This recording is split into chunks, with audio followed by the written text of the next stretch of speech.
the imperial capital fell, and to preserve his dignity, my imperial father personally offered me to the brutal enemy forces, all just to beg for a needle and thread to mend his tattered dragon robe.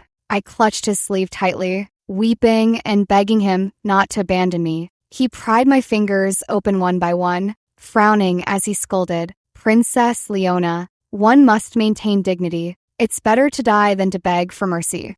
He preserved his dignity. For 10 years after the kingdom's fall, he lived in luxury, with fine clothes, abundant food, and a harem of wives and concubines. Yet countless royal women were tortured to death. Later, the enemy demanded that I personally kill my father, exchanging his life for mine. He wept, knelt, and pleaded for forgiveness, while I toyed with the dagger in my hand, laughing heartily. "Imperial father, you once said, one must maintain dignity. It's better to die than to beg for mercy." As the sole princess of the Southern Tang Dynasty, I was dragged by my hair to the center of the hall by my imperial father to receive my reward.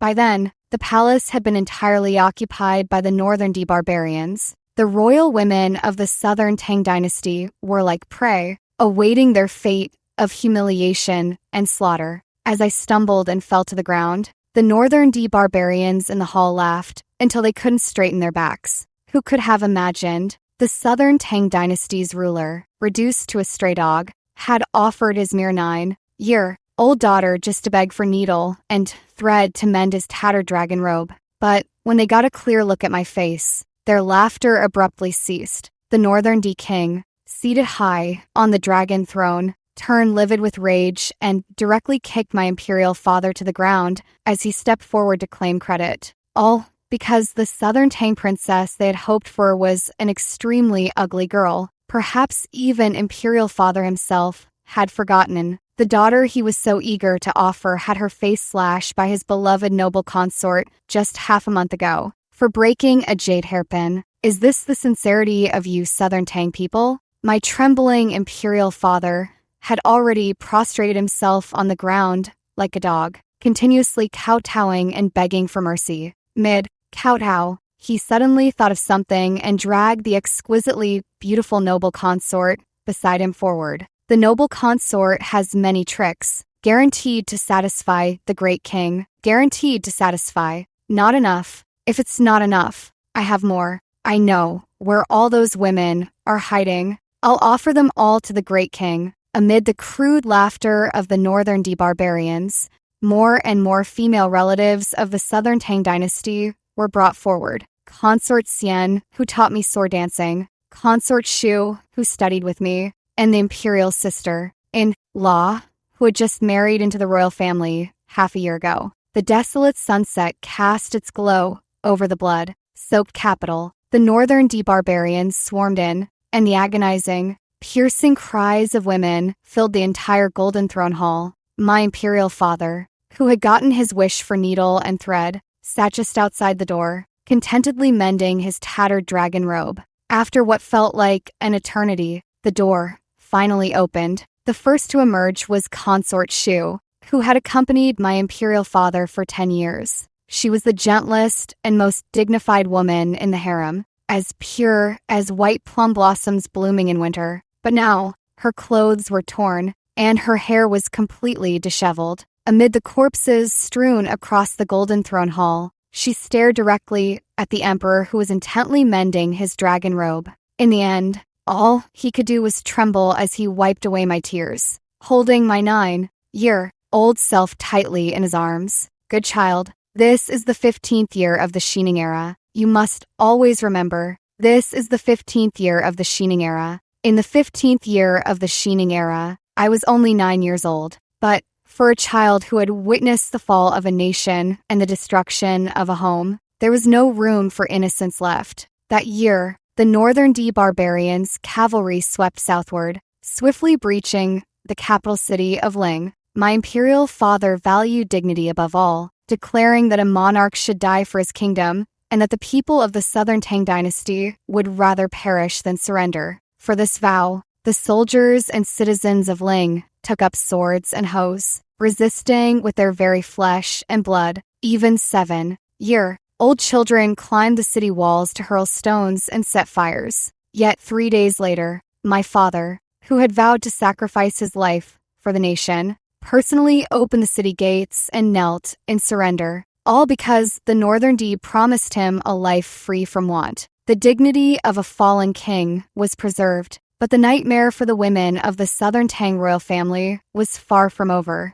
They were tied to pillars, pinned to the ground, and subjected to the depraved whims of those brutish Northern D men. Half a month later, we were herded like livestock to the Northern D barbarians' capital, reduced to slaves trampled upon at will. Meanwhile, my imperial father, enfeoffed as the Marquis of Life, was permitted to wear that tattered dragon robe and indulged in a life of debauchery among the Northern D. My imperial father was a foolish ruler who betrayed his country for personal gain. The Northern D king, over 50 years old, was even more despicable. Knowing that women of the Southern Tang dynasty value chastity above all, he deliberately forced the imperial consorts to wear revealing, seductive dance costumes and dance with golden bells on their feet. Each time, my loving imperial father would kneel nearby and play the instruments. When the Northern D king was aroused, he would drink deer blood wildly with his soldiers,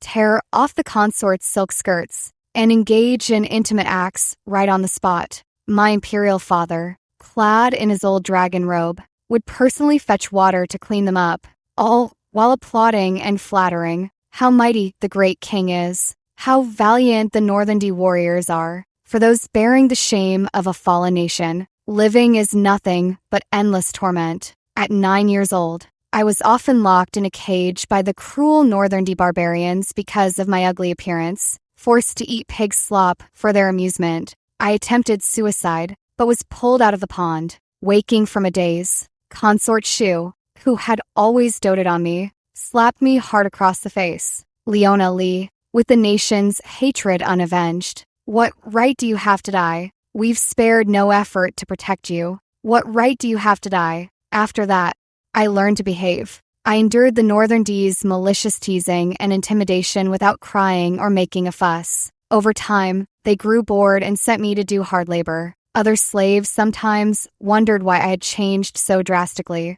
I would stroke the scar on my face and remain silent. In the brutal and unpredictable fate, death was the easiest thing to achieve. But if you were the child everyone had sacrificed their lives to protect, you were not worthy of dying. My imperial sister, in-law, died on the way to the Northern D, having given her life to ensure my safety. In those days, worse than a dog's life. It was the consorts who desperately protected my safety, risked stealing medicine to cure my illness, and sacrificed themselves to beg for food to feed me, bearing the shame of a fallen nation, facing deadly traps at every step. Yet they never gave up, repeatedly telling me, "Live, only by living can we restore our kingdom." It was then that I realized, although the capital city of Ling had fallen, the Southern Tang dynasty had not truly perished. The Southern Tang warriors in the 6 prefectures of Kangwu were still resisting desperately, and the commander leading them was none other than Consort Xian's brother, General Kenji Su. The Su clan, generations of military officers, had shed their blood on the battlefield to protect the Southern Tang, that last piece of land, fiercely guarded by the Southern Tang soldiers. This was the hope of all Southern Tang people. Hope is a force more powerful than anything else in this world. Every day, in the Northern D barbarians' territory, the 2 consorts plotted how to take me to the 6 prefectures of Kangwu, until half a year later, we discovered a perilous mountain path. If the plan went safely, we could reach General Su in the shortest time possible. To ensure a successful escape, Consort Shu secretly collected some worn-out shoes from the Northern D barbarians, resized them to fit, and had me discreetly hide them along that small path. The mountain path was rugged, and we had to protect our feet. Only by moving swiftly enough could we evade the pursuit of the Northern D barbarians.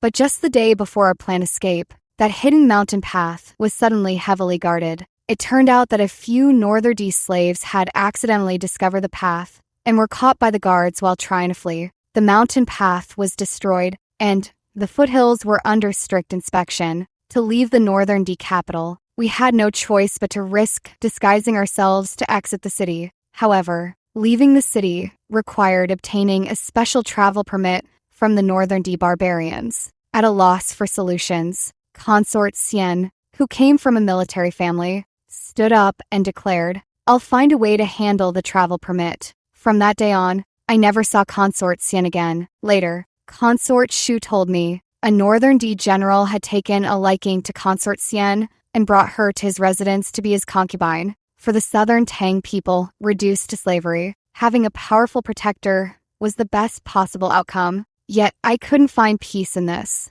General Su's younger sister was never the gentle type who relied on her looks to serve men. She was skilled with sword and spear, her character resolute and decisive. Back when she entered the palace, dissatisfied with our dynasty paying tribute to the northern D barbarians, she once kicked my imperial father into the Tay Pond. How could such a woman willingly serve the northern dogs? My sense of foreboding grew, increasingly stronger, until half a year later, when commotion erupted outside the slave quarters, holding the southern Tang people. Suppressing my terror, I dashed outside. That day, I finally saw Consort Sien, whom I had longed for day and night. But the scene before me was carved into my very bones like an axe blow. There stood the woman who had once risked stealing medicine for me, the general's daughter who had taught me sword dance. Yet in broad daylight, she was stripped naked by the northern D barbarians, her limbs bound to a public execution platform,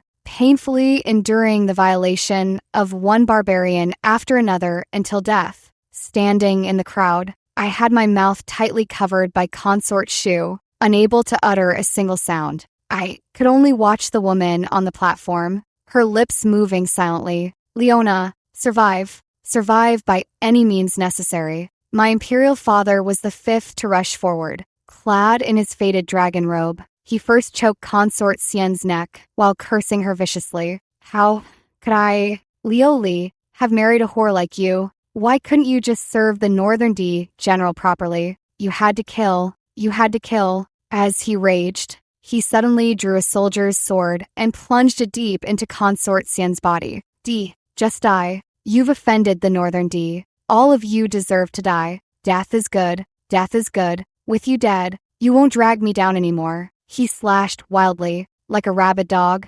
refusing to stop, no matter what. Only after being beaten bloody by the northern D soldiers did he tremble and crawl to kneel at the feet of the great king. Great king, it was all that wretched woman's doing. I had nothing to do with it. Nothing at all. Consort Sien was dead. She had pretended to steal military secrets, personally slain a northern D general, and traded her life for 2 travel permits to escape the city. Lady Vera Su, daughter of a southern Tang dynasty military family, she had sacrificed herself to preserve the southern Tang royal bloodline, only to be stabbed bloody by the dynasty's fallen monarch. In the end, she was discarded among a pile of corpses, left for wild wolves to devour. Yet Consort Shu and I could do nothing. All southern Tang people were under strict surveillance, forbidden from leaving. It wasn't until 2 months later, after investigations confirmed no remaining accomplices, that the guards slackened their watch.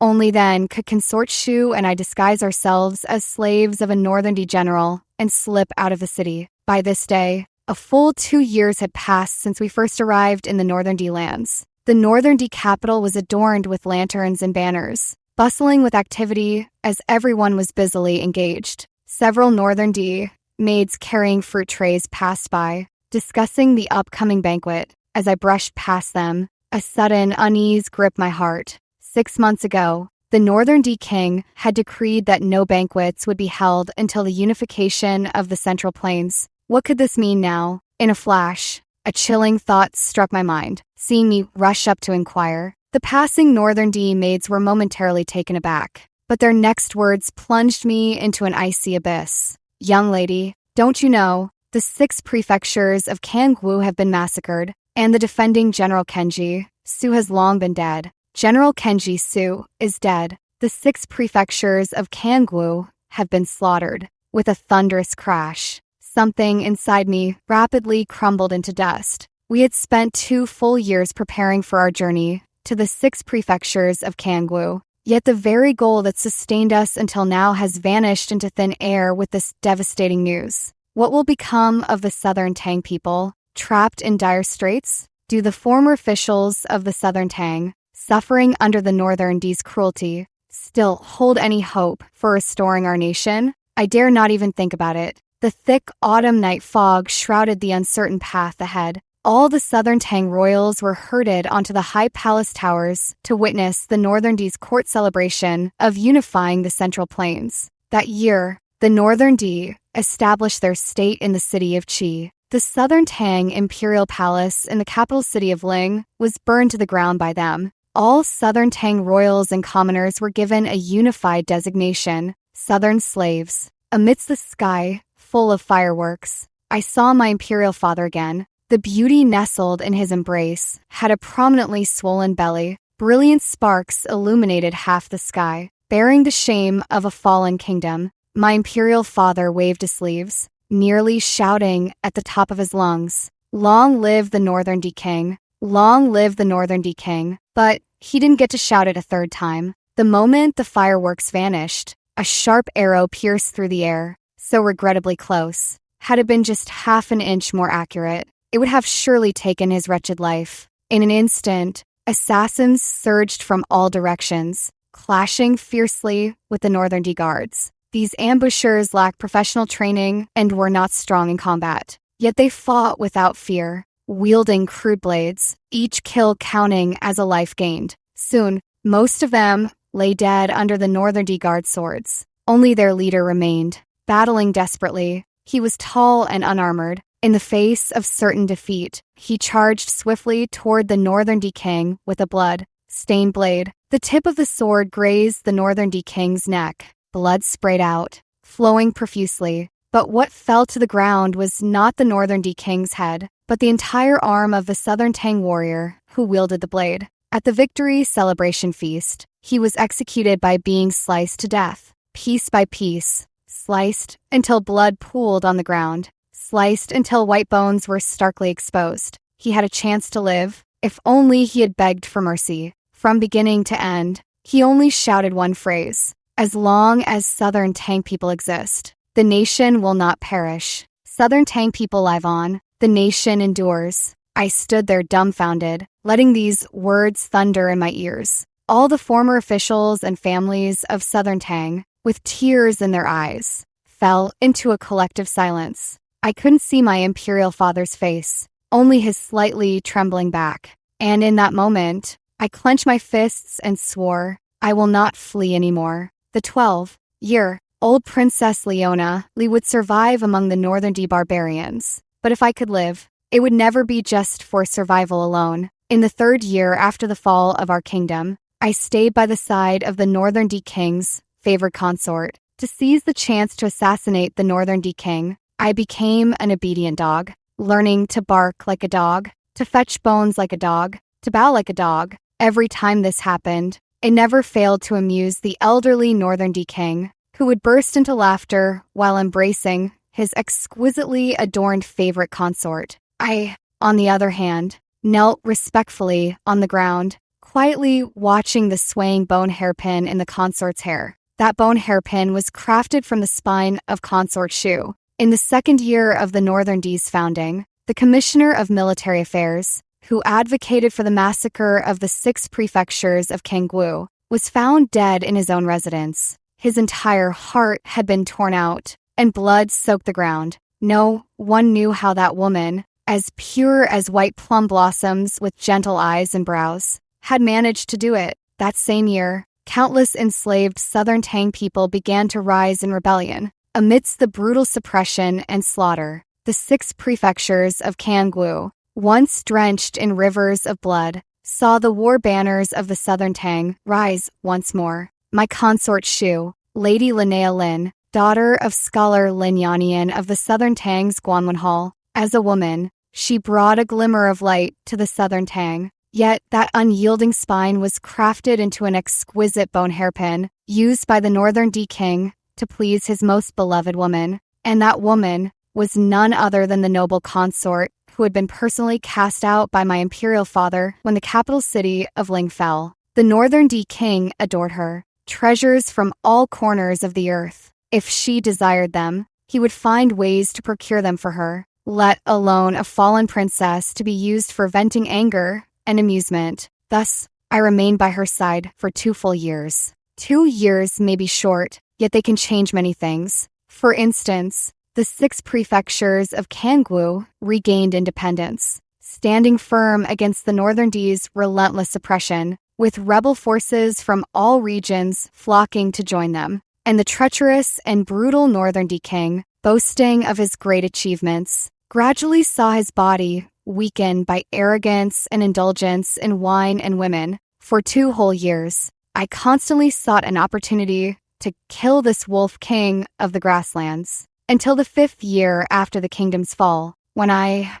now 14 years old, finally had the chance to serve the Northern D King and the noble consort their evening meal before the dishes were served. The elderly Northern D barbarian king let out a sinister chuckle. They say the Southern Tang Empress is the #1 beauty, tender as fresh dew. What a pity I haven't had a taste yet. Then, his murky, covetous gaze fell upon me. Though the left side of this Southern Tang princess's face is ruined, she's grown to resemble her mother more and more these past years. Hearing the Northern D King's words, the noble consort smiled. But once the Northern D King left, a vicious slap landed on my face. Under the watchful eyes of all the servants, a dagger was thrown before my knees. You wretch, don't think I don't know what you're scheming. If you want to be my dog, carve up your own face with your own hands. She leaned down gently, her eyes filled with profound hatred. Let's see just how much of our Southern Tang princess's backbone has been crushed underfoot.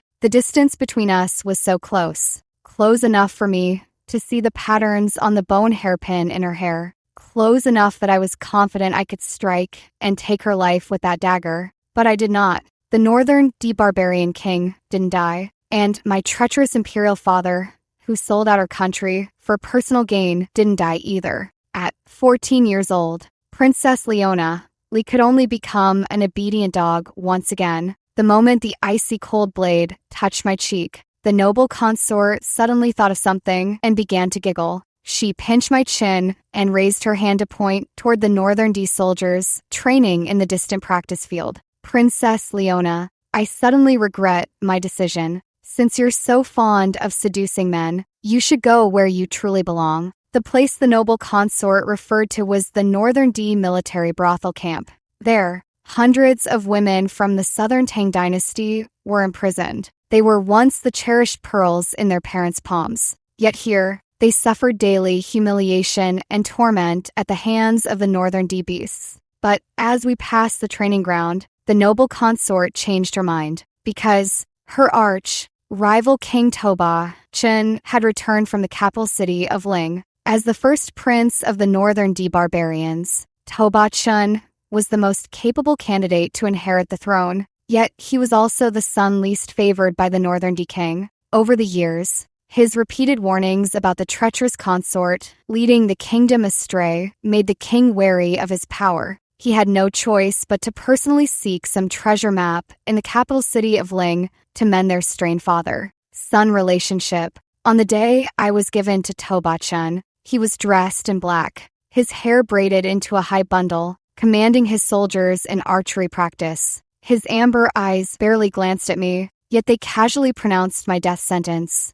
Kill her, eliminate any future troubles. I was a servant sent by the noble consort to spite him. Uprooting the weed along with its roots was only natural. The soldier behind me quietly drew his blade. The sharp sound nearly made my knees buckle, but I couldn't die. Just as Tobachin turned to leave, I desperately clung to his leg. First Prince, I don't want to die. I can serve as your slave. I can work like an ox or a horse. Just let me live. Survive? To have a chance to restore your kingdom? Or do you think your disfigured face could possibly interest me? King Toba Chun was tall and powerfully built, with eyes like a hawk's. In his presence, any pretense was futile. The surrounding soldiers burst into loud laughter. Several mastiffs barked nearby, eager to tear me to pieces. Fine beads of sweat trickled down my neck.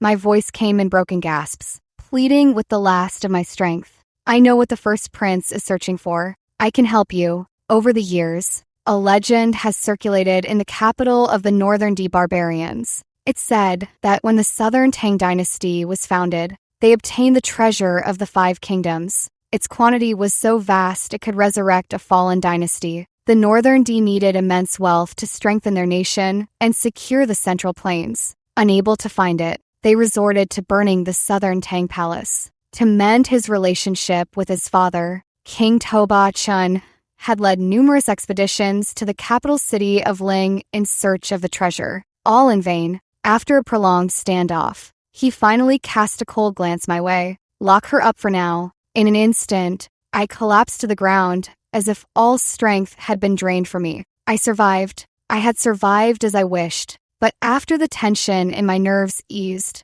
what washed over me again was not the joy of having narrowly escaped death, but overwhelming confusion and despair, because another terrifying crisis loomed right before me. I had no idea where the treasure of the Five Kingdoms was hidden, or rather, the legendary treasure of the Five Kingdoms might not even exist. In the 5th year of my kingdom's fall, I managed to stay by King Toba Chen's side as I had wished. Yet, because of the legendary treasure map, I lived each day with a sword hanging over my head, fearing I might be killed at any moment. But for some reason, as days turned into weeks, King Toba Chen never brought it up again. On the contrary, he was quite fond of Central Plains culture and once asked me about the way of living people.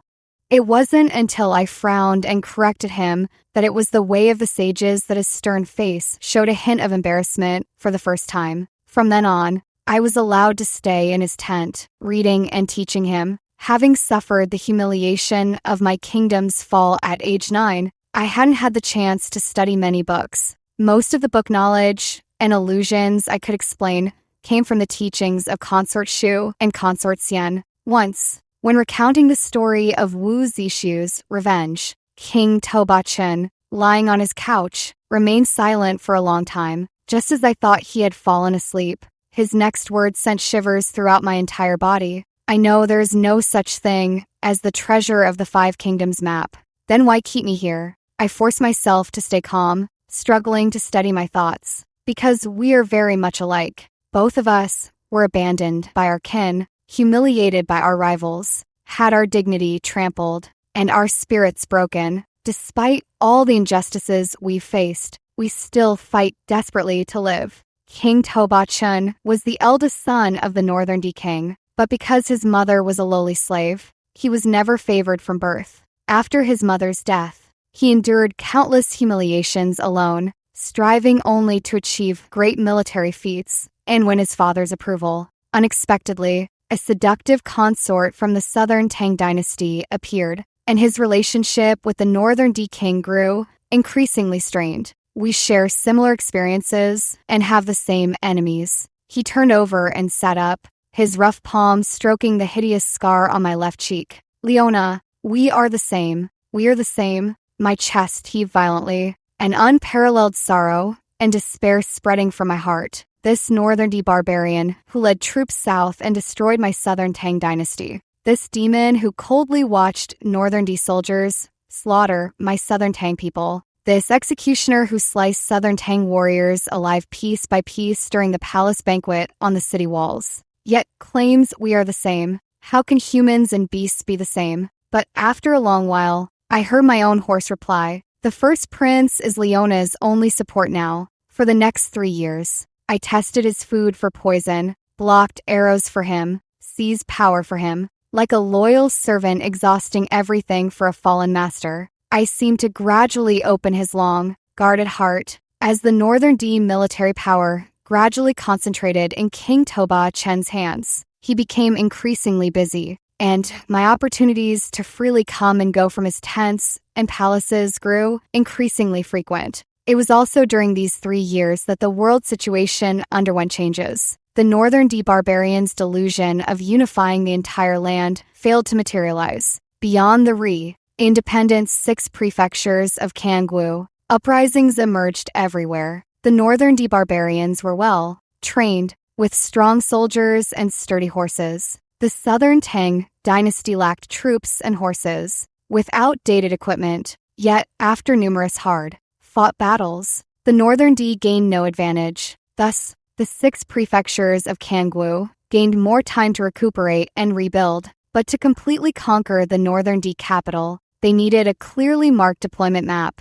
Just as I was searching desperately through King Toba Chen's tents and palaces with no success, misfortune struck the Southern Tang people once more. In the 8th year after the kingdom's fall, a sudden plague broke out among the Northern D. Countless lowly Southern slaves were abandoned, while the seriously ill Northern D still received treatment. King Toba Chen was in charge of epidemic prevention, and I was sent back to the Northern D Palace, gaining an opportunity to approach his library. After the fall of the Southern Tang Dynasty, most of its precious books were collected by the Northern D barbarians, only to be used as toilet paper or wallpaper. It was King Toba Chen who gave these valuable texts a proper home again. For this reason, access was forbidden to all except himself and those with his token. The deployment map I had been desperately searching for might just be here, but I hadn't expected that upon returning to the palace at nightfall,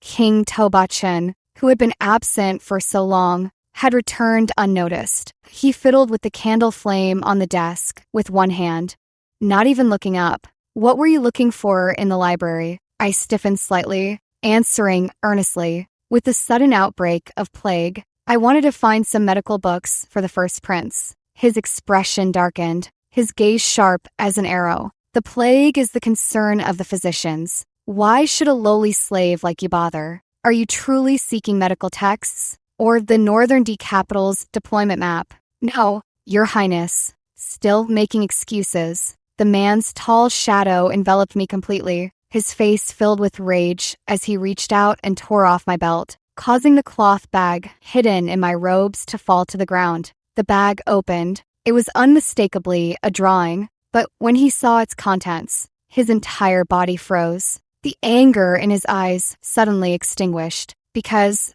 what was drawn there was not the deployment map of the Northern D barbarians' royal city. Rather, it was a construction diagram for a quarantine camp that I had drawn according to medical texts. Southern slaves are people too. Your Highness shouldn't simply abandon them when dealing with the plague. Despite my choked explanations, King Toba Chen still didn't believe me, repeatedly asking why I had deliberately avoided him, why I had returned only after dark. As we were locked in this stalemate, a soldier whispered something to him. He glanced at me, frowned, and ordered, "Bring that little girl up here." With a sudden thud, a massive wave of terror surged through me like a tsunami. I had indeed gone to the library archives, both to find the deployment map and to draw the quarantine camp diagram, but that had only taken half a day. The reason I returned after dark was because I had taken a detour to the back hills of the Northern D barbarians' royal city. There was a secret passage there, connecting to the slave quarters where the former officials of the Southern Tang Dynasty were held. This was a path to survival that the Southern Tang people, forced into servitude, had dug with their own hands over 3 years of collective effort. All that remained was for me to find the deployment map, and I could lead everyone to escape when the opportunity arose. But today's events were witnessed by a 6-year-old girl. She was the daughter my imperial father had with the Northern D barbarians, Annabelle, a living disgrace to the Southern Tang Dynasty, never accepted from birth. If she were to utter even a single word about the back hill, all the planning of these years would be completely ruined. My body, hidden beneath the wide folds of my skirt, was already trembling faintly, yet the 6-year-old Annabelle was brought in anyway. Dressed in Northern D clothing, she looked at me timidly with tear-filled eyes. What she said nearly made my knees buckle beneath me. After Sister left the library, she spent half the day making longevity noodles in the kitchen, saying she wanted to surprise the first prince. She cried intently, her small body shaking continuously. King Toba Chen's expression turned grim as he sent someone to investigate. What was served was indeed a bowl of longevity noodles that had gone soggy. I dug my nails into my palm, forcing myself to stay calm. I don't know how she managed to do all this when she was only 6 years old, but I remember clearly the year she was born. I wanted to kill her countless times. A child born to a fallen king among the northern D barbarians was a disgrace to the southern Tang dynasty, a bastard the southern Tang people wished to eliminate. I had the chance to strangle her fragile neck with my own hands, and the chance to lift her high in her swaddling clothes. But each time, the little one thought it was just play. Her big, clear eyes blinked, and she'd wave her tiny hands, giggling with laughter. After that, I never saw my imperial father or this child again, until tonight. This girl who once nearly died by my hand used her small body to protect me, protected the southern Tangs. Nearly 8 years of plotting to restore the dynasty. That bowl of longevity noodles of unknown origin marked King Toba Chen's first birthday celebration. It also successfully secured my place in his heart. He sent fine fabrics, ointments to fade my scars, and even personal maids to attend to me. After the plague subsided, King Toba Chen gained widespread support and was soon to lead another campaign. He was not one to be blinded by infatuation. His suspicions lingered subtly. With an order forbidding me from wandering freely, he confined me within his palace. During that time, an unsolvable mystery filled my thoughts. I simply couldn't comprehend.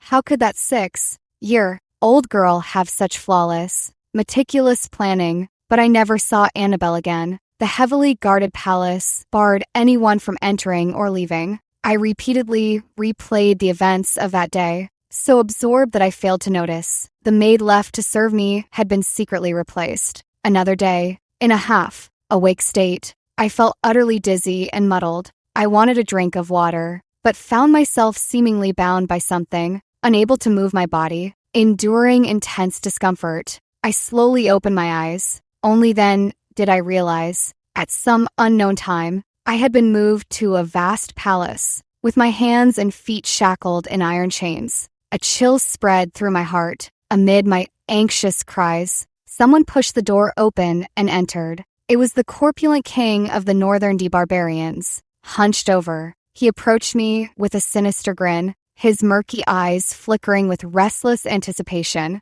I wonder how my scoundrel son's woman feels to sleep with, how she sounds when she cries out. The northern D king couldn't wait any longer. Every aging wolf king fears that the new strength of the wolf tribe will strip him of everything. Even King Toba Chen, who sought to mend the father-son relationship, was no exception. King Toba Chen had achieved illustrious military feats and gained widespread support for his efforts in epidemic prevention. But the northern D king, hollowed out by indulgence in wine and women, was far from comparable to his eldest son. The revenge he could conceive was to take advantage of King Toba Chen's campaign to trample upon the woman he cared for. If it weren't for your scheming behind the scenes all these years, how would Toba Chen dare to divide my military power? It's only natural for a father to taste his son's woman. Amid his greedy and frantic groping, I struggled in vain. I could only seize the chance and bite with all my might at the vein in his neck. I was prepared to perish together with him, even in death. I would tear his flesh from his bones. You little bitch, you're still too green to put on an act with me. I was slapped hard across the face. Then, he grabbed my hair and slammed my head heavily against the ground. He kept banging it until my consciousness blurred, then laughed viciously and began tearing at my clothes. A foul stench mixed with heavy incense assaulted my senses. I felt as desperate as a dying fish. Suddenly, a muffled groan was heard. A thick wooden club struck the northern D king's head with brutal force. Simultaneously, a sharp, beast-like shriek pierced the air. You old beast, how dare you touch my Leona? May you die a wretched death. She slammed the club down hard onto the northern D king's skull. It was the noble consort, whom he had favored for 8 years. The usually elegant noble consort now swung her arms wildly, pounding the club mercilessly upon the beast on the ground. She struck until she was breathless, until the club in her hand snapped in two. Only then did the northern D king, coming to his senses, stagger to his feet. For 8 years, the subtle, undetectable doses of poison had gradually drained the northern D king's body. Yet the aging Wolf King still clung to his bloodthirsty, murderous nature. Clenching his fist, veins bulging on the back of his hand, he seized the noble consort by the throat. Traitorous wench, I've favored you for 10 years, and you dare betray me. He ignored my cries and curses, disregarded my struggles against the chains binding my hands and feet. In a fit of rage, he threw the noble consort to the ground, his face twisted like a demon's. 8 years, dreaming of restoring your southern Tang dynasty? But would that foolish emperor want you now? Does he know how you moan beneath me every day? Before he could finish, the Northern D King let out a piercing scream. Amid the sudden chaos of gushing blood, he reached for his throat in disbelief. How could he believe it? The bone hairpin he had crafted with his own hands, the woman he had favored for 8 years had secretly sharpened its tip.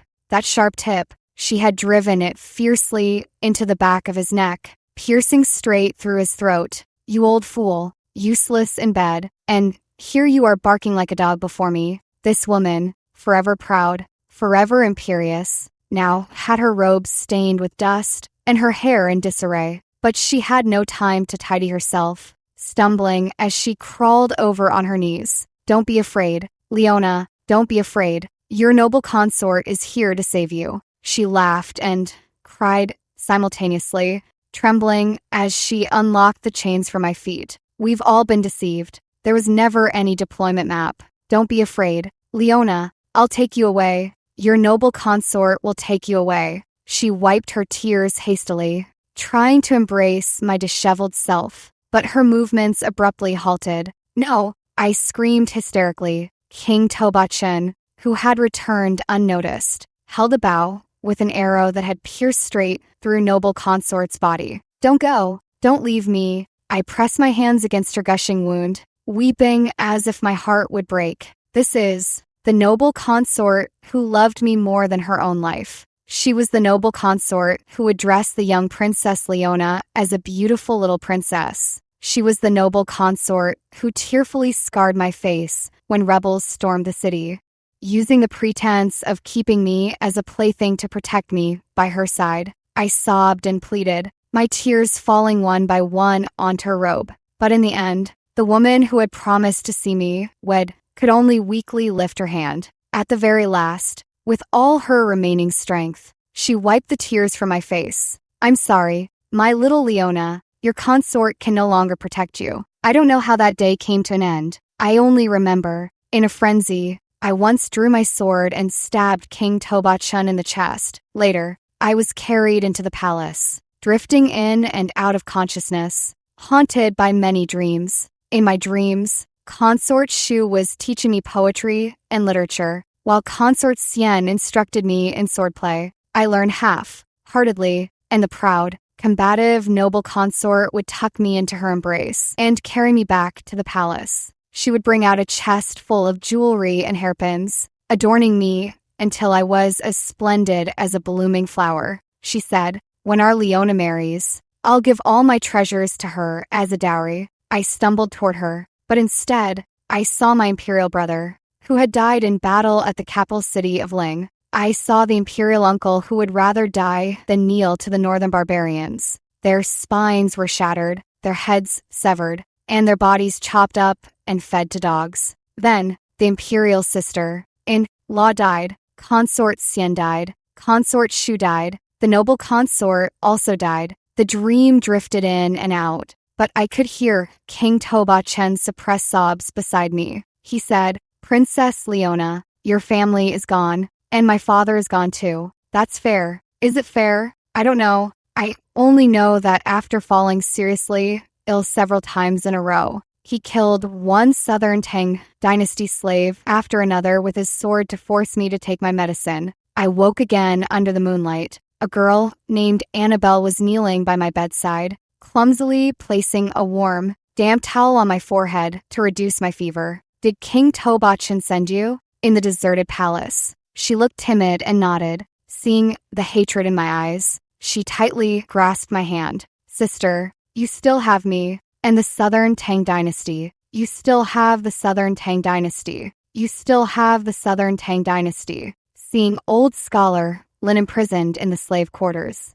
And that note passed along by Annabelle's hand. I finally gritted my teeth, shedding silent tears. These days without the noble consort. These days avoiding King Toba-chen. What foolish things have I been doing? Those loyal officials of Southern Tang held captive, and the women of Southern Tang forced into military brothels. They have been waiting for me all along. 8 years since the fall of our kingdom, the Northern D barbarian king died. The delicate balance among the Northern D tribes was shattered, with everyone vying for the throne. Amidst this bloody internal strife, no one could spare a thought for those Southern Tang people imprisoned in the slave quarters. And this was also the perfect opportunity for everyone to escape through the secret passage. The escape plan was set for an autumn night when the Northern D tribes were embroiled in their power struggle. This year marked the 8th since our kingdom's fall. This path of escape, which I had begun preparing since the day I came to King Toba-chen's side,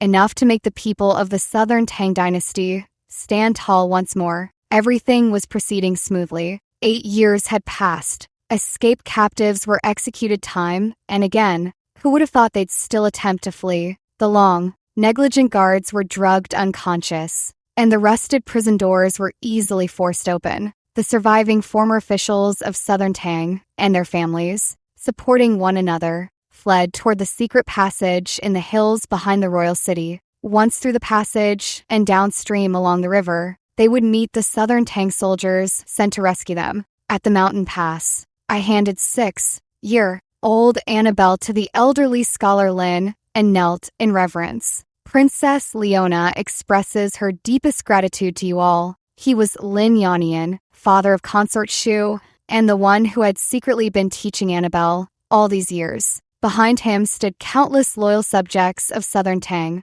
For 8 long years, they had lived among the Northern D barbarians as lowly commoners, slaves, and lackeys, all to survive and return to the Central Plains, hoping one day to restore the Han imperial lineage. It was them, with an unyielding backbone, I preserved the final integrity for that utterly defeated dynasty. At the moment of parting, a pair of small hands tightly clutched my sleeve. It was Annabelle, sister, father said. She was so frail, her dear, like eyes brimmed with reluctant tears. But I didn't give her a chance to continue speaking. Shut up. A slap struck her tender face harshly. You have no sister, nor any father. If you want to cleanse the sins upon you, lead everyone to escape. Escape safely, without looking back. I stumbled forward. I'm sorry, Annabelle. The Southern Tang Dynasty's escape required time. To prevent the Northern D barbarians from discovering, someone had to execute a diversion tactic. My Annabelle, you were only 6 years old, yet the hope carefully nurtured by everyone. Live well, the 6 prefectures of Kangwu need you, and the struggling people of the Southern Tang Dynasty need you too. Your sister, will also live well. I will live to see the day when the Southern Tang warriors are capable of storming the Northern D barbarians' royal city and liberating the fate of thousands of Southern Tang people. There was only the time it takes for one incense stick to burn. The Northern D soldiers on patrol soon discovered the collective escape of the Southern Tang captives. At the same time, the temple symbolizing the Northern D's authority and the western gate leading to the capital city of Ling were suddenly engulfed in towering flames. Amid the chaos, the Northern D were ordered to give chase. Wandering through the royal city, late at night, I was captured and brought back by the Northern D. Thick smoke billowed over the royal city, yet it couldn't obscure the star-filled sky. I saw King Toba-chen rushing to the scene. I saw the restrained anger on his face and the murderous intent in the eyes of his subordinates behind him. Do you have anything to explain? Under the pitch black night, he slowly turned his gaze to me, his eyes bloodshot, appearing unusually fierce and terrifying. I didn't do it, I said calmly. If your highness doesn't believe me, then kill me to stabilize the army's morale. I slowly walked toward the sharp sword in King Toba-chen's hand. Many years ago, it was also on a cold autumn night like this. I stepped forward and took the fatal arrow from the third prince for him. That was also the first time in his life someone had genuinely risked their life for him. Your highness, women from the Southern Tang Dynasty can be deadly. Seeing King Toba-chen's pale face, His back seemed to be struggling. His subordinates behind him knelt in unison, their fierce wolf-like eyes fixed on me, wishing to tear me apart alive. At that moment, a piercing and trembling plea for mercy sounded from behind me. It wasn't me. It's this vile woman. She wants to kill Imperial Father. She wants to harm me. 8 years had passed. The Imperial Father I once wished to tear into 1,000 pieces. The Imperial Father who was pampered and protected by the Northern D barbarians. Now, like a stray dog, he was being dragged by the neck on the ground by a Northern D soldier, appearing before me in the most wretched state. The Northern D king was no more. At this moment, Imperial Father was no longer the pampered marquis of life. He knelt trembling at King Toba Chen's feet. The dragon robe from 8 years ago now tattered and worn. Bloodstains marked his knees and elbows from being dragged moments before. Those things aren't mine. Not mine. This foul woman is trying to frame me. In the blazing firelight of the Northern D barbarians' royal city, my Imperial Father kowtowed until his forehead bled. King Toba Chen showed no reaction whatsoever. Indeed, how could he possibly explain it? From his own mansion, where he lived in luxury, tokens for leaving the city and blueprints for digging secret tunnels had been uncovered. Yet on this day, he wandered the royal city like a lost soul. With most of the Southern Tang Dynasty captives having escaped, King Toba Chen needed to give the Northern D an explanation. Imperial Father and I, both under suspicion, could only have one of us survive the night. The one left behind would naturally become a tool to appease the other Southern slaves. I was supposed to die that night. If my desperately pleading Imperial Father would just calm down and think clearly, any single suspicious detail could cost me my life. But clearly, he was too terrified. So terrified, he wept like a dog, kowtowing. So terrified, he could only curse me with the vilest words. Seeing me approach step by step, with a sharp dagger in hand, he was so frightened his legs gave way, scrambling and cursing as he crawled. Leona Li, how could I, Leo Li, have fathered such a monstrous creature like you? You assassinate your sovereign and murder your father, betraying the Li family, betraying the Southern Tang Dynasty. Heaven will not tolerate you. I laughed until tears streamed down, appearing utterly deranged. Imperial Father, you curse me, but I already carry the weight of millions of wrong souls who perished in the Southern Tang Dynasty. I don't believe it, that there exists a curse more bitter and severe than this in the world. Watching me advance step by step, cornered in the prison cell, he wept and knelt, begging for mercy. Princess Leona, I am your Imperial Father. I held you in my arms. I personally sewed that pink cloak for you.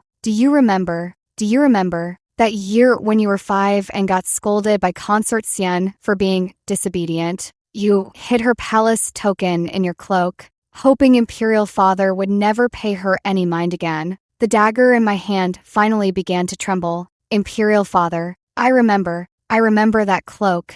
In the next instant, I abruptly raised my head and personally drove that dagger into his chest. I also remember the Southern Tang Dynasty palace strewn with corpses, the countless royal women tortured to death, the countless Southern Tang civilians brutally slaughtered. A sovereign dies for his kingdom. Imperial Father, after 8 years, your daughter sends you on your final journey. That sharp dagger plunged inch by inch into his heart. Warm, steaming blood flowed over my hands. Suffocation and pain filled his eyes with terror. Yet he still struggled desperately. Preserve my dignity. Please, preserve my dignity. 8 years of maintaining appearances. 8 years of the shame of a fallen kingdom. It's all over now. I should be overjoyed. I couldn't utter a single word, collapsing to the ground as I wept uncontrollably. I cried until both tears and mucus streamed down my face.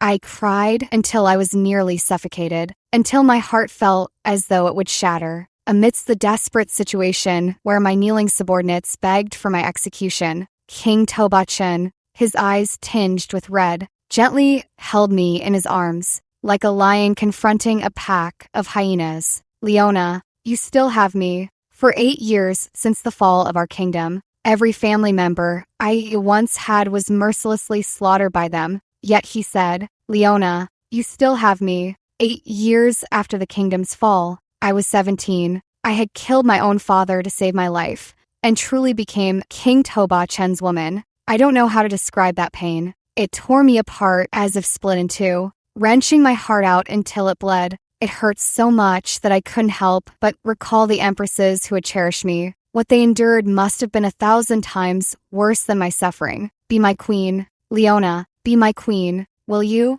In every moment of passionate madness, I always heard King Toba Chen's plea, as humble as a dog's. That year, King Toba Chen became the new ruler of the Northern D barbarians. The 6 prefectures of Kanggu reclaimed most of their lost territories, dividing the world with the Northern D barbarians along the Yellow River. I never responded. Yet, half a year later, news still came that the Southern Tang Dynasty's princess had married the Northern D king. King Toba Chen said he wanted to give me the greatest honor, but I knew he was telling all the Southern Tang soldiers that the princess they so loyally served had betrayed the Southern Tang, just like her imperial father, as he wished. After the wedding news spread, I faced danger multiple times. On the way to accompany King Toba Chen for prayers, at palace banquets where he met with envoys, I did nothing. I merely watched as those Southern Tang people disguised as guards or maids fell one by one into pools of blood before my eyes. This year marked my 9th in the Northern D barbarians. 9 years of the humiliation of a fallen kingdom. The hideous scar on my left cheek had almost completely healed. I could no longer cry, nor could I laugh. Yet King Toba Chen was immensely pleased. Princess Leona Li had been utterly abandoned by the Southern Tang Dynasty. All she could possess now was him alone. 10 years since the kingdom's fall. I was 19. Amid the bed curtains embroidered with the 100 children pattern, I actively wrapped my arms around King Toba Chen's waist for the first time. In the deep darkness of the night, I heard my own choke sobs. King Toba Chen, I have only you now. So, please don't let me down. Alright, that late spring year, the long, prepared Northern D wedding feast finally arrived as scheduled. Under a clear, boundless sky, ceremonial music filled the air. Amid the Northern D people's music, which sounded like the howls of beasts, dressed in the wedding gown of a Southern Tang princess, I rode in an oddly shaped palanquin to the prayer platform. Then, as the queen of the Northern D, I ascended the city wall hand in hand with King Toba Chen, receiving the homage of the 16 Northern D tribes and the cheers of all their people. On the windswept high platform, King Toba Chen tightly grasped my hand. Princess Leona, let's have a child. Fine. I laughed recklessly, reaching out to caress his deep, set eyes and brows. Marry a beast, then breed a little beast. His expression turned stunned. The dagger hidden in my wide sleeve thrust fiercely toward the man before me. As expected, the dagger clattered to the ground. King Toba Chen gripped my wrist so tightly it nearly snapped. Princess Leona, you truly meant to kill me. Not just kill you. I staggered, shaking my head, then laughed eerily like a vengeful spirit. I yearn to devour your flesh, drink your blood, and grind your bones to dust. At the same time, a sharp arrow pierced through the wind, disrupting the grand wedding. The clash of arms and battle cries echoed from outside the Northern D barbarians' royal city. King Toba Chen finally comprehended everything. The repeated ambushes and the deaths of numerous southern slaves. All had been for this day. His face was ashen, his eyes bloodshot. Princess Leona, you cannot win. He is King Toba Chen, the ruler of the Northern D barbarians. On the day of the wedding preparations, he had already stationed heavy troops outside the city, waiting for the Southern Tang Dynasty's elite forces to fall into his trap. But as he observed the Southern Tang army's assault, his face turned nearly pale. Impossible, indeed, to prevent any mishaps. All deployment maps of the Northern D barbarians' capital had been destroyed. Thus, my desperate search yielded nothing. Yet, clearly, the Southern Tang army came prepared, targeting the weak points of the Northern D barbarians' capital. Amid the clashing of weapons and the chaos of battle, I laughed heartily. Finally, I asked the question I had waited 10 years to voice. King Toba Chen, what do you think it means to destroy a nation? Is it burning down the southern Tang palace? Plundering its treasures? Is it dividing the common people into 4 classes and driving all southern slaves to barren lands? Every policy the Northern barbarians enacted was designed to break our spirit. Yet, 10 years after the nation's fall, who hasn't shattered their own backbone with their own hands? Who hasn't trampled their human dignity beneath their feet? For the restoration of our kingdom, we live by any means necessary. So it was with the royal consorts, and so it is with me. And was my imperial father any different? The Northern barbarians, as a precaution, never had any deployment map. Over these 10 years, it was my feigning, madness imperial father who measured the Northern capital step by step, personally drawing a unique map. Many markings on it indicated the weak points in the capital's defenses. On the night the southern Tang remnants collectively escaped, he entrusted it to Annabelle, whom he had raised and taught himself. That autumn night, the unfinished words of 6-year-old Annabelle should have been, "Elder sister, father says, you must go." He stays. My imperial father was not a wise ruler, inheriting a crumbling empire. He strove, yet ultimately failed. He once knelt to sue for peace, securing the safety of the capital city of Ling. But in the end, those treacherous Northern barbarians slaughtered the 6 prefectures of Kanggu and destroyed the capital city of Ling. For 8 years, he lived like a dog, surviving by groveling and begging for mercy, all to carve out a new path of survival for the people of the Southern Tang Dynasty.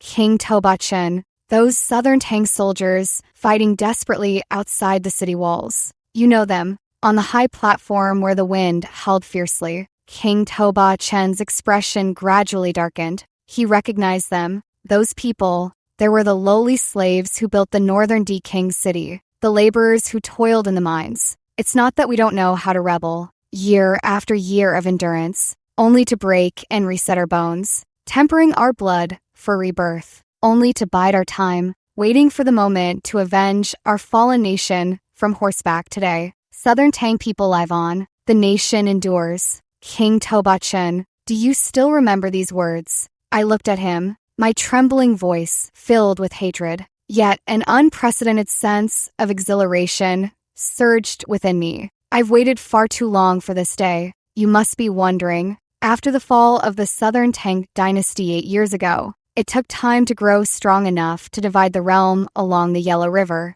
So how, within just 2 years, could the poorly equipped Southern Tang expand so rapidly, advancing north with elite troops to besiege the Northern capital, right? Could it be? He suddenly looked up in disbelief, as if frozen in place. His face was a picture of deathly despair, but I was utterly delighted. Yes, the treasure of the 5 kingdoms was no myth. The blueprint truly existed. Where is it? I gently stroked his brow and eyes. Each word I spoke was like a bloodthirsty demon demanding a life. It's hidden inside the tattered dragon robe that my imperial father personally mended. That day, my imperial father only told half the story. The little girl, who lost her mother at birth, was overjoyed to receive a pink cloak made by her father's own hands. She longed to hide all her precious things inside it. She hid her father's jade belt, consort Xian's palace token, and the hairpins given by the noble consort. Later, her father, who had personally made her cloak, also learned to conceal things within the dragon robe. In his entire life, he only hid something once, yet that one act concealed the hope for reviving the Southern Tang Dynasty. During the 8 years in the Northern barbarians' land, the map, related to the treasure of the 5 kingdoms, was meticulously sewn into the tattered dragon robe, never leaving his side. My imperial father, Emperor Xian, King Liuli, the 11th emperor of the Southern Tang Dynasty, the despised monarch who lost the kingdom. He had once abandoned the Southern Tang royal family, but he never betrayed its people, nor did he ever betray the land and rivers that the founding emperor fought so hard to secure. The Northern barbarians were warlike, believing in the jungle law of survival of the fittest. Thus, they did not believe. They did not believe that a disgraced dog, like fallen king, could stir up any trouble. They did not believe that a 6-year-old girl, seen as a disgrace, could bring any hope of restoring the kingdom. I also refused to believe that a fallen princess abandoned by the Southern Tang Dynasty could have any miraculous escape from death. But alas, it was those 8 years of humiliating survival. It was this decade of plotting and endurance, enough to overthrow your Northern D barbarians' reign. On the wedding day, the Northern D city fell. No matter how they defended it, it was doomed to be lost. After issuing the order to abandon the city and retreat, King Tobachin clenched his fists tightly, his eyes burning with crimson regret. Leona, I should have killed you, then kill me now. But in the end, he merely grabbed my arm and forcibly pulled me to retreat. I told you, we are the same, both fighting alone, both abandoned by our kin. His eyes churned with emotion, sorrow mingled with chilling coldness. If we were to wager your life today, do you think the Southern Tang soldiers' loyalty would choose you, or the world? Leona, retreat with me to the heartland of the Northern D, and let us start anew. Start anew. I shook off his grip and stepped back, one step at a time. When was there ever a beginning between you and me? You spare my life to manipulate the Southern Tang Dynasty, but can you truly hold me captive? Leona, under his gaze filled with sorrow and fear, I mustered all my strength and ran toward the edge of the city wall. I am Princess Leona Li of the Southern Tang Dynasty. In my childhood, I followed my consort Shu through the halls of learning, honoring the loyal and steadfast. Under the moonlight, I trained with my consort Xian, wielding sharp blades in tribute to the fallen on the battlefield. You think to use me to threaten the Southern Tang warriors, you vile creatures. How dare you presume? A heart-wrenching cry echoed in my ears. But none of it mattered anymore. After 10 years of planning and enduring humiliation, I had fulfilled my duty and witnessed the best outcome I could hope for. It was time to recount today's grand spectacle, to tell the consorts in the heavens, to tell my father and brothers, to tell the countless heroic souls of the Southern Tang in the afterlife. The howling wind tore away the red wedding gown from my body. In this gentle descent, wrapped in the whispers of the wind, the sunlight of the 15th year of the Sheening era streamed once more through my fingers. Within the majestic palace walls, my imperial father settled my crying self on his lap, promising to personally craft a beautiful pink cloak for me. I answered absent-mindedly, tilting my head to catch sight of a kite outside the window. I chased after the kite, running and running. Consort Shu, who was reading policy essays, chuckled helplessly, while Consort Xian, who intended to teach me sword dancing, frowned and shook her head. Beside the Tay Pond, where lotus leaves clustered, the noble consort, while adorning herself, turned to grace me with a smile. Her smile was so radiant as she declared that all the jewels in her crown would be reserved as a dowry for little Princess Leona. I ran to the palace corridor where flower shadows intertwined. There, my imperial brother, freshly returned from victory, was gently brushing petals from the hair of my imperial sister-in-law, who was with child. Noticing my stifled giggles, he bent down with a resigned air and handed me the kite he held, remarking that little Annabelle, now 6, could swing high on the swing beneath the locust tree. Under the eaves of the golden throne hall, a nest of young swallows chirped all day long. Beneath the azure sky, the new summer flourished with vigor. I thought, this must be my life. Extra hope. Ever since I could remember, the place my mother visited most was the Hall of Longevity. There, rows upon rows of ebony tablets with golden inscriptions were enshrined. These were the royal family members who had lost their lives among the Northern D barbarians a decade after the kingdom's fall. Among them was a tablet engraved with the handwriting of the protector princess, Leona Li. My mother often shed tears as she gazed upon it. That was her elder sister, the one who remained forever with the Northern D. My mother was the late emperor's youngest daughter, born among the Northern D and named Annabelle. What does "N" signify? Peace for the nation, peace for the people, peace for Princess Leona. If a person's life has its own nature and purpose, then my mother was born upon destined for the restoration of the kingdom. She grew up amidst the scorn of the Southern Tang people and the mockery of the Northern D barbarians, raised by the loyal officials of Southern Tang who were imprisoned in slave quarters. From childhood, all she learned was to protect her sister and survive for the restoration of their kingdom. Yet her mother said, "No regrets, no resentment," because during those 10 years of hardship under Northern D rule, others had paid an even steeper price for this land. The late emperor's virtuous consort, gentle consort, noble consort, and many more faces she could no longer recall. 10 years after the kingdom fell, the Northern D city was breached. My aunt, dressed in crimson robes, leaped from the city wall, offering her flesh and blood as sacrifice to the Southern Tang war banner. 2 years after my aunt's death, King Toba Chun of Northern D fell in battle. The Central Plains were reclaimed, unifying the mountains and rivers. As the late emperor's only descendant, my mother did not inherit the throne. She said, "This homeland belongs to the people of Southern Tang, but this land is not the Li family's possession." The current emperor is a descendant of General Kenji Su. In the second year after the nation's fall, the 2 passes that the virtuous consort had exchanged with her life ensured the safe escape of my aunt,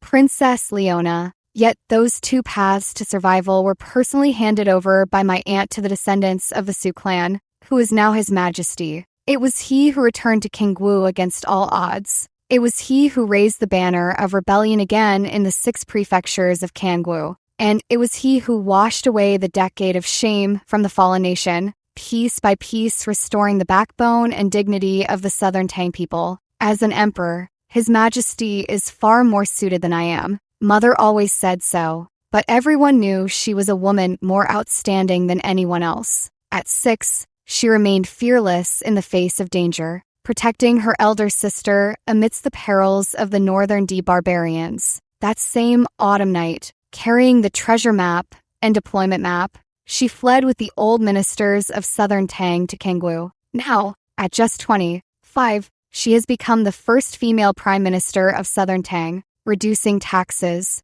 encouraging agriculture, opening imperial examinations, allowing women to serve in office. She has given back everything she learned in her youth to this land. In her leisure time, Mother's favorite pastime was to come to the Hall of Longevity. She offered incense to rows of ebony tablets inscribed with golden characters. 10 years after the fall of the nation, those women who had ignited the sparks of restoration with their lives. The world and history books should rightfully remember them. What about the late emperor? They say he betrayed the country, and many people say so. She wasn't angered, just crouched down and lovingly smoothed my stray hairs. Hope in this world. Right and wrong aren't always clear. Cut. 10 years after the fall, every Southern Tang person did what they had to do. Mother named me Hope. What does hope mean? Hoping for the return of old friends. Hoping for the return of loved ones. And most of all, hoping for the safe return of her sister and father, so that in this peaceful age, they could be Southern Tang people once more. As long as Southern Tang people exist, the nation is not lost.